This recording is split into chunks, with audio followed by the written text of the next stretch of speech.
அன்னியை பார்ப்போம். ஷர்மிளா அன்னி அழகும் இளமையும் கொண்ட ஒரு தேவதை.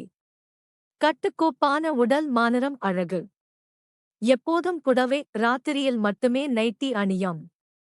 இப்படி ஒரு வர்ணனையை கேட்டு உங்களுக்கு பார்க்கணும்னு தோணும்போது பக்கத்தில் இருந்து பார்த்து கொண்டிருக்கும் எனக்கு எப்படி இருக்கும்? ஒரு நாள் அன்னைக்கு அல்வா வாங்கி தரணும்னு எனக்கு ரொம்ப நாளா ஆசை. நண்பர்களே, கதையை முழுசா கேளுங்க, சூப்பரா இருக்கும். இது ஒரு உண்மையான கதைதான். வீட்டில் அப்பா, அம்மா, அண்ணன், அண்ணி, நான் மட்டும் இருக்கிறோம். அக்கா ரேகாவுக்கு கல்யாணமாகி புருஷன் வீட்டுக்கு போயிட்டாள். ரேகா அக்காவுக்கு தான் நன்றி சொல்லணும். பொண்ணு கொடுத்து பொண்ணு எடுத்த வகையில்தான் ஷர்மிளா அண்ணி இங்கு வந்திருக்கிறாள்.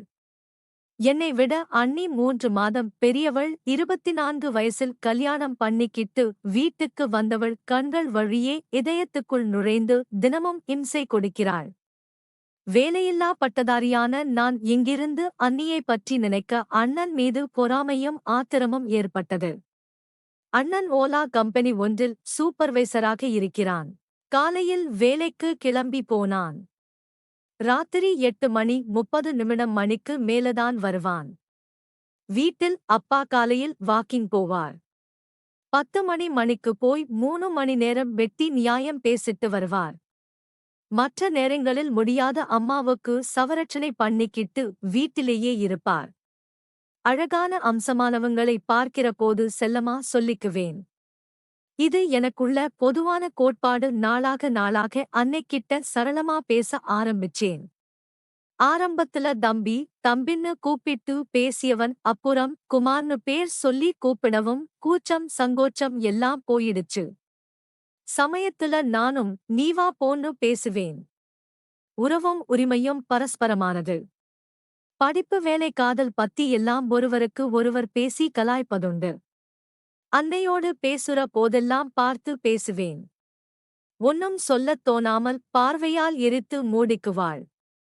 இருந்தாலும் எப்படியாவது பேசி அவளை என் வழிக்கு கொண்டு வரணும் என்ற ஆசை தினம் தினம் துளிர்விட்டு கொண்டிருக்கும். ஒரு தடவை என் ரூமுக்கு வந்தாள். மொபைலை காட்டி, குமார், என்னோட இதுல சார்ஜ் ஏத்தணும். உன்னோட சார்ஜர் பின் இதுல ஏறுமா பாருன்னு சொன்னாள். அண்ணி செல்போனை சொன்னாலும் நான் அதையே நினைச்சுக்கிட்டு என்னோட பின் சரியா இருக்கும். அண்ணி இருங்க, நான் ஏத்துறேன்னு சொன்னேன். இப்படியே ஒரு 2 மாசம் போச்சு. ஒரு நாள் பேசிக் கொண்டிருக்கும் போது குமார், என்னோட சமையல் உனக்கு பிடிச்சிருக்கா? ஒன்னும் சொல்லாம சாப்பிடுறியேன்னு கேட்டாள். குறை இருந்தால் தானே சொல்வதற்கு. உங்ககிட்ட எல்லாம் நல்லா இருக்கு அண்ணி. எனக்கு ரொம்பவும் பிடிச்சிருக்கு. உங்க கெட்டனா எனக்கு புரியல. ஐ மீன் உங்க குணம், உங்க பேச்சு பழகும் விதம், கை பக்குவம், குடும்ப பாங்கு. இப்படி இருக்கிற எல்லாமும் தான் சொன்னேன். அர்த்த பார்வையுடன், அதாவது புரிந்தும் புரியாதவள் போல ஓ என்றாள் அண்ணி. இப்படி கேட்டதும் எனக்குள் ஒரு வேகம் வந்தது. உங்க சமையல் மட்டும் இல்ல அண்ணி. நீங்க நிக்கிற ஸ்டைல், அந்த புடவை கட்டு எல்லாமே ஒரு தனி அழகுதான் அப்படின்னு கொஞ்சம் தைரியத்தை வரவழைச்சிக்கிட்டு சொன்னேன். அண்ணி உடனே வேலையை நிறுத்திட்டு, என்ன குமார், பேச்சு எங்கேயோ போகுது? தம்பி மாதிரி பழகுவேன்னு பார்த்தா இப்படி புகழுறியேன்னு சிரிச்சுக்கிட்டே கேட்டாங்க. அந்த சிரிப்பு எனக்கு இன்னும் தெம்பை கொடுத்துச்சு. இல்ல அண்ணி, உண்மையே சொல்றது இல்ல. என்ன தப்பு? அண்ணன் கொடுத்து வச்சவர்னு சொன்னேன். அண்ணி முகம் லேசா சிவந்தது. சரி சரி, ரொம்ப ஐஸ் வைக்காத. போய் வேலைய பாருன்னாங்க. வேலை செய்யணும்னா எனர்ஜி வேணும் அண்ணி. நீங்க கையால ஒரு கப் காபி போட்டு தந்தா நல்லா இருக்கும்னு உரிமையா கேட்டேன். அவங்களும் சளைக்காம காப்பி தானே போட்டு தந்தா போச்சுன்னு சொல்லிட்டு பால் பாத்திரத்தை எடுத்தாங்க. அவங்க காப்பி போடும்போது அந்த இடமே ஒரு விதமான நெருக்கத்தை உருவாக்குற மாதிரி எனக்கு தோணுச்சு. அந்த நேரத்துல தான் மெதுவா மாவு பிசையுற மேட்டருக்குள்ள நுழைஞ்சேன். நான் கூட சமைப்பேன். அன்னை காலேஜில் படிக்கிற போது ஹாஸ்டல்ல தங்காமல் ஃப்ரெண்ட்ஸ்களுடன் ரூம் எடுத்து தங்கின போது சமைச்சிருக்கேன். பரவாயில்லையே, அப்போ வேலை கிடைக்கிற வரையில எனக்கு ஹெல்ப் பண்ணவே இல்லை. கண்டிப்பா அண்ணி, நீங்க திக்குமுக்கு ஆடுற அளவுக்கு ரொம்ப சிறப்பா உதவி செய்வேன். அண்ணி, நீங்க அசந்துடுவீங்க பாருங்களேன்னு நான் சொன்னேன். அதையும் ஒரு நாள் பார்க்கத்தானே போறேன். யதார்த்தமா சொல்றாளா? இல்லை, ஒரு நாள் பார்க்கலாம்னு சொல்றாளான்னு கொஞ்சம் குழம்பினேன். பூரி சப்பாத்திக்கு கூட நான் தான் மாவு பிசைவேன். அண்ணி, ஹாட்டா இருக்கிற மாவு கூட பிசைய பிசைய நல்லா சாப்டா ஆகும். நான் வேணும்னா உங்களுக்கு பிசைஞ்சு விடவான்னு கேட்டு சாப்டா இருந்தால்தான் அப்பளம் போட ஈஸியா இருக்கும். பூரி போடுறப்ப சொல்றேன். அதுவரையில் வேற ஏதாவது செய்யலாம்னு சொல்லிட்டாள். நான் ஆசைப்பட்டு பேசுற மாதிரி அவளும் என் பேரில ஆசை வச்சு பேசுறான்னு நினைச்சுக்குவேன். இப்படியே பேசி பேசி அண்ணிய சம்மதிக்க வச்சிடணும். ஒரு நாள் வெளியில எங்கேயும் போக பிடிக்காமல் அண்ணிய விட்டு பிரிந்து இருக்கவும் முடியாமல் தவிச்சுக்கிட்டு இருந்தேன். ஏன்னா அன்றைக்கு அண்ணி செமையா அழகா பழிச்சுன்னு இருந்தாள். எப்படியாவது அண்ணிகிட்ட விருப்பத்தை சொல்லி கேட்டிட வேண்டியதுதான்னு நினைச்சு அம்மாவை பார்த்தேன். அவங்க தூங்கிக்கிட்டு இருந்தாங்க. அப்பா வெளியில போயிருக்கிறார். நிம்மதி பெருமூச்சு விட்டு அண்ணிய பார்க்க கிச்சனுக்குள் நுழைந்தேன். அண்ணி என்று கூப்பிட்டதும் திரும்பி பார்த்தாள். என் பார்வையின் பொருள் புரியாமல், என்ன குமார், ரொம்ப நேரமா ஹாலுக்கும் ரூமுக்கும் நடந்துகிட்டு இருக்கே, என்ன விஷயம்? ஏதாவது வேணுமான்னு கேட்டாள். ஒரு விஷயம் பேசணும்.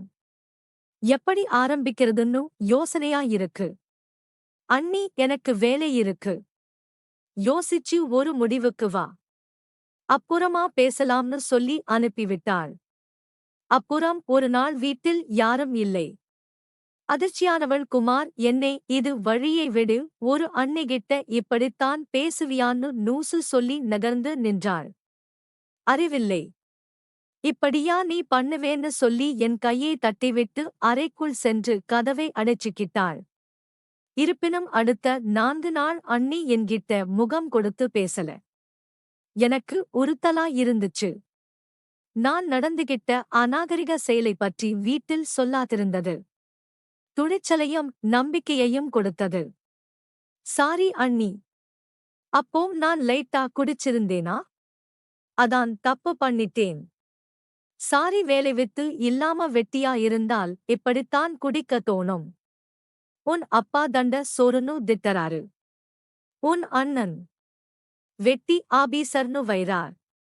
அதை பத்தி எல்லாம் நீ கவலைப்படாம அண்ணன் பொண்டாட்டிக்கு ரூட் விட்டுக்கிட்டு இருக்கே. இல்ல, மறுபடி ஒரு நாள் நான் குடிச்ச மாதிரி சீட் பொண்ணா. அவள் கல் நெஞ்சுக்காரி, மனசுல ஒருத்தனை வச்சிக்கிட்டு எப்படி மனசார இன்னொருத்தனிடம் வாழ்ந்துட்டு இருக்கிறான்னு புரியல. துரோகம், பச்சை துரோகம், முன்னும் இல்லாத காதலியை திட்டினேன். குமார், யாரை சொல்றேன்? யாரு யாருக்கு துரோகம் பண்ணினாங்க? குடிச்சு சுட்டு உளறியான்னு கலவரத்துடன் கேட்டாள். இல்ல அண்ணி, இன்னைக்கு நான் குடிக்கல. நினைக்க நினைக்க ஆத்திரமா வருது. நான் ஒருத்திய லவ் பண்ணினேன். கண்ணாலம் கட்டிக்க அவசரப்படுத்தினாள். இருடி, வேலை கிடைக்கட்டும், புறவு பண்ணி கொள்ளலாம் என்று சொன்னேன். காத்திருக்க முடியாமல் ஓடிட்டாள். வெட்டத்த தொலை யாரும் யாருக்காகவும் பொறக்கிறது இல்லை. பொண்ணுங்களுக்கு வர்ற நெருக்கடிதான். அது ஏன்னா அவளை பார்க்க அச்சு அசல் உங்களைப் போலவே இருப்பாள். ஓ, அதான் நீ என்கிட்ட எல்லாத்தையும் எதிர்பார்க்கிறியா? நான் அப்படி பேசுறதை அண்ணி ஆரம்பத்தில் முகம் சுழித்தாலும் நான் பேச பேச ரசிப்பதாகவே தோணுச்சு. ஏன்னா எதிர்ப்பு தெரிவிக்கல.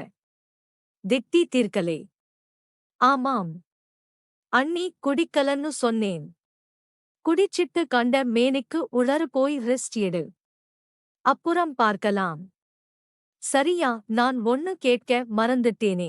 அண்ணி, நீ யாரையாச்சும் லவ் பண்ணிருக்கியான்னு கேட்டதும் அண்ணி அதிர்ந்து விட்டாள். அதெல்லாம் கிடையாது. தயங்கி தயங்கி சொன்னதும் எனக்கு சந்தேகம் வந்து, போய் சொல்றீங்க அண்ணி. வார்த்தை தடுமாறுது. தலை கீழ குனியுது. என் கண்ணை பார்த்து சொல்லுன்னு கேட்டேன். இங்க பாரு குமார், காதல் பொல்லாதது. அது இல்லாத இடமே இல்லைன்னு சொல்லலாம். எல்லோருக்கும் காதல் ஏற்படுகிறது. சகஜம் தானேன்னு சொல்லி காதலித்ததை மறைமுகமாக ஒப்புக்கொண்டாள். காதல் எப்படி பொல்லாதோ அதுபோல ஆசையும் பொல்லாதது. அன்னிசை கொஞ்சமும் வெட்கம் இல்லாமல் இப்படியா கேட்பேன்னு அண்ணி கேட்டதும் சந்தேகத்தை தெளிவுபடுத்திக்க கேட்டேன். இல்லைன்னா இல்லைன்னு தைரியமா சொல்ல வேண்டியதுதானே, அண்ணனுக்கு தெரியுமா என்று கேட்டேன். அண்ணி அப்படியே கொஞ்ச நேரம் அமைதியா இருந்தாங்க. அப்புறம் மெதுவா சொன்னாங்க, காதங்கிறது மனசு சம்பந்தப்பட்டது குமார். ஆனா கல்யாணம்கிறது ஒரு வாழ்க்கை. சில விஷயங்களை நாம நினைச்சாலும் மாத்த முடியாதுன்னு சொல்லிட்டு பெருமூச்சு விட்டாங்க. அவங்க கண்ணுல ஒரு சின்ன இயக்கம் தெரிஞ்சது. நான் விடாம அப்போ அண்ணன் மேல உங்களுக்கு அந்த காதல் இல்லையான்னு பட்டப்பகலா கேட்டேன். அண்ணி உடனே சுதாரிச்சுக்கிட்டு, என்ன குமார் இவ்வளவு தூரம் போயிட்ட, அண்ணன் வேற காதல் வேறன்னு கிடையாது. ஆனா சில நேரங்கள்ல நாம எதிர்பார்க்கிற அன்பு நமக்கு கிடைக்காம போகும்போது மனசு வேற எங்கேயாவது ஆறுதலை தேடும்னு ஒரு மாதிரி குழப்பமா பேசினாங்க.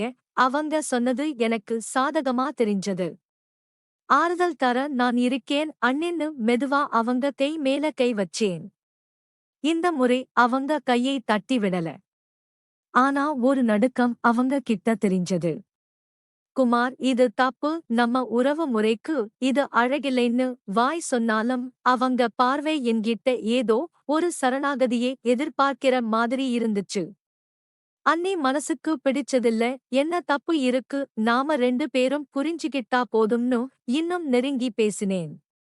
நண்பர்களே, குமாரின் வார்த்தைகள் அண்ணி ஷர்மிளாவின் மனக்கோட்டையே மெல்ல மெல்ல அசைக்கத் தொடங்கியிருந்தது. மனசுக்கு பிடிச்சதுல என்ன தப்பு இருக்கு என்று குமார் கேட்ட அந்த ஒரு வரி ஷர்மிளாவின் பல கால இயக்கங்களுக்கு வடிகாலாக தெரிந்தது. சமூகமும் உறவு முறையும் ஒரு பக்கம் தடுத்தாலும் அன்புக்காக ஏங்கும் ஒரு மனதின் தவிப்பு இங்கே ஜெயிக்கப் போகிறதா அல்லது தர்மம் வெல்லப் போகிறதா? காலமும் சூழ்நிலையும் யாரை எங்கே கொண்டு போய் நிறுத்தும் என்று சொல்ல முடியாது.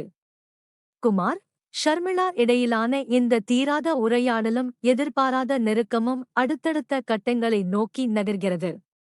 இந்த உறவின் முடிவு என்னவாகும் என்பதை நீங்களே கற்பனை செய்து பாருங்கள்.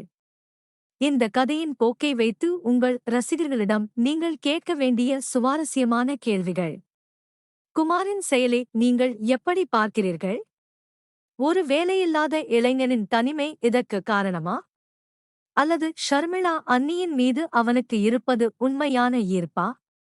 ஷர்மிளா அண்ணி குமாரின் கையை தட்டி விடாதது எதைக் காட்டுகிறது?